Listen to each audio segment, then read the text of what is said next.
Hi mga ka-Grizzy, a day in my life as a content creator at age of 12.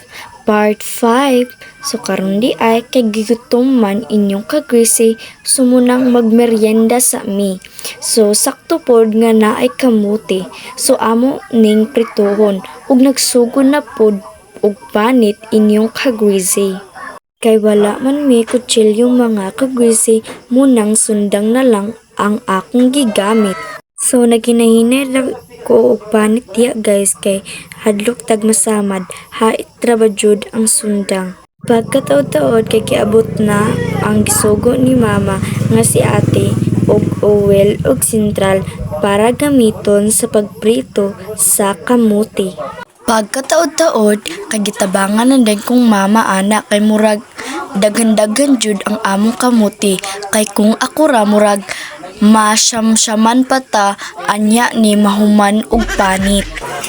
Be, open, be. Open. A few moments later. Paghuman namo og panit ni mama kay ako na dahil gi-slice ang mga kamote. Gahi man day ni siya mga ka-Grizzy. So si mama na lang ang nagtiwas sa pag-slice mga ka-Grizzy kay gahi jud siya.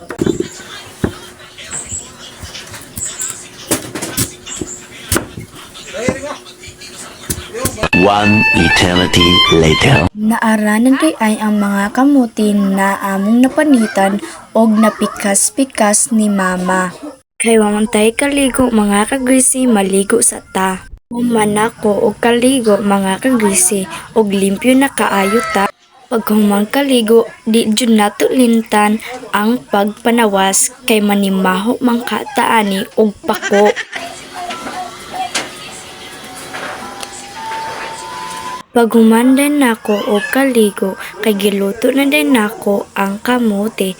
Asta jung inita ana guys mga tan-awa kong naong dili na siya madrawing. 2,000 years later. Pagkataod-taod mga ka-Grizzy, kay hapit na siya maluto.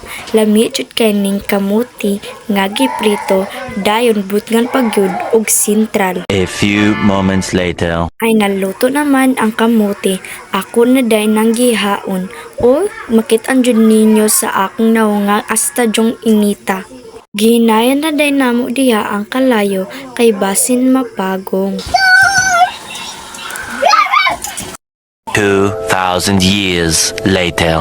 So nara guys, nahuman na og luto ang kamote, tanawa asta jong lamia.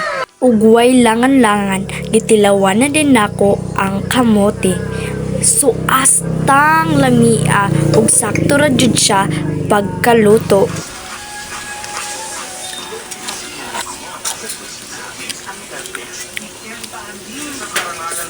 Ug nagkuha din ko og yahong para magkuha og kamuti kay akong kanon.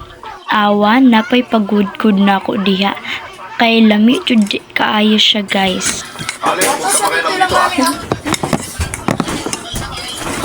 Ma, kulat-mula pa lang hindi na ako nakilang sa inyo ni Mama. Pero hindi ko na kaya. So kanide akong mga kauban sa pagkaon og kamuti. Kailangan gunfine muna natin ang anak mo.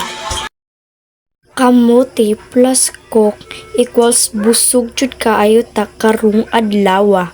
Lami jud kay na siya mga ka-Grizzy kay asta pong bugnawa ang cook parisan dayon sa init nga kamuti.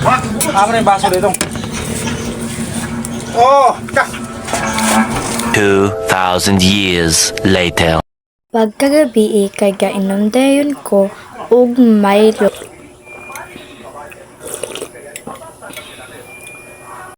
Gusto lang day ko mag-shout out ni Margarita Patiño og ni Kyle Sabilla Ansigbat. Salamat jud kaayo sa inyong pagsuporta.